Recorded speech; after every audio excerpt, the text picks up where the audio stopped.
ಸಾಹೇಬ್ರೆ, ಇದು ಮೆಟ್ಲಿಂಗ್ ರಸ್ತೆ ಅಂದರೆ ಸಾಹೇಬ್ರೆ, ಇದು ಈ ರಸ್ತೆಯಿಂದ ಮಳವಳ್ಳಿ ಟು ಮೈಸೂರು ನ್ಯಾಷನಲ್ ಹೈವೇಯಿಂದ ಒಂದು 400 ಮೀಟ್ರ್ ಇರುವಂಥ ಜಾಗ ಸಾಹೇಬ್ರೆ. ಇದು ವಿಲೇಜಿಂದ ಬರೋಂಥ ರಸ್ತೆ ಸರ್. ಹೈವೇಯಿಂದ 400 ಮೀಟ್ರ್ ಇರೋದು ಇದು. ಈ ಮೆಟ್ಲಿಂಗ್ ರಸ್ತೆಗೆ ಹೊಂದ್ಕೊಂಡ್ರಂಥ ಜಾಗ ಸಾಹೇಬ್ರೆ. 4 ಎಕರೆ 20 ಗುಂಟೆ ನೋಡಿ ಸರ್. ಇದೇನು ಕಾಣ್ತಿದೆ ಜಾಗ ಸಾಹೇಬ್ರೆ. ಕೆಳಗಡೆ ನೀಲಗಿರಿ ಬದು ಕಟ್ಕೊಂಡು ನಾವೇನು ನೋಡ್ತೀವಿ ಸರ್, ಇದೇ ಜಾಗ. 4 ಎಕರೆ 20 ಗುಂಟೆ ಜನರಲ್ ಪ್ರಾಪರ್ಟಿ. ಮಳವಳ್ಳಿಯಿಂದ ಒಂದು 8ರಿಂದ 9 ಕಿಲೋಮೀಟ್ರ್ ಇರುವಂಥ ಜಾಗ ಸಾಹೇಬ್ರೆ. ಈ ರಸ್ತೆ ಉದ್ದಕ್ಕೆ ಏನು ಈ ಭತ್ತ ನಾಟಿಯಾಗಿದೆ, ಇದು ಬಂದು 4 ಎಕರೆ 20 ಗುಂಟೆ ಇರುವಂಥದ್ದು. ಈ ಮೆಟ್ಲಿಂಗ್ ರಸ್ತೆಗೆ ಇರುವಂಥದ್ದು ಸಾಹೇಬ್ರೆ. ಪೂರ್ತಿ ಏನು ನೋಡ್ತೀವಿ ನೋಡಿ ಸರ್, ಇದೇ ಜಾಗ.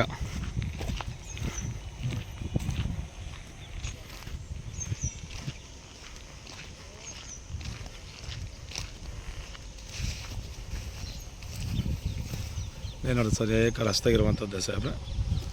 4 ಎಕರೆ 20 ಗುಂಟೆ ನೋಡಿ. ಅಲ್ಲಿ ಏನು ಕಾಣ್ತೀವಿ ಸರ್, ಆ ನೀಲಗಿರಿ ಎಡೆಯಿಂದ ಇಲ್ಲಿಂದ ಏನು ಹೋಗುತ್ತೆ ನೋಡಿ ಸರ್. ಇದು ಹೈವೇಯಿಂದ 400 ಮೀಟ್ರ್ ಇರುವಂಥ ಜಾಗ ಸಾಹೇಬ್ರೆ.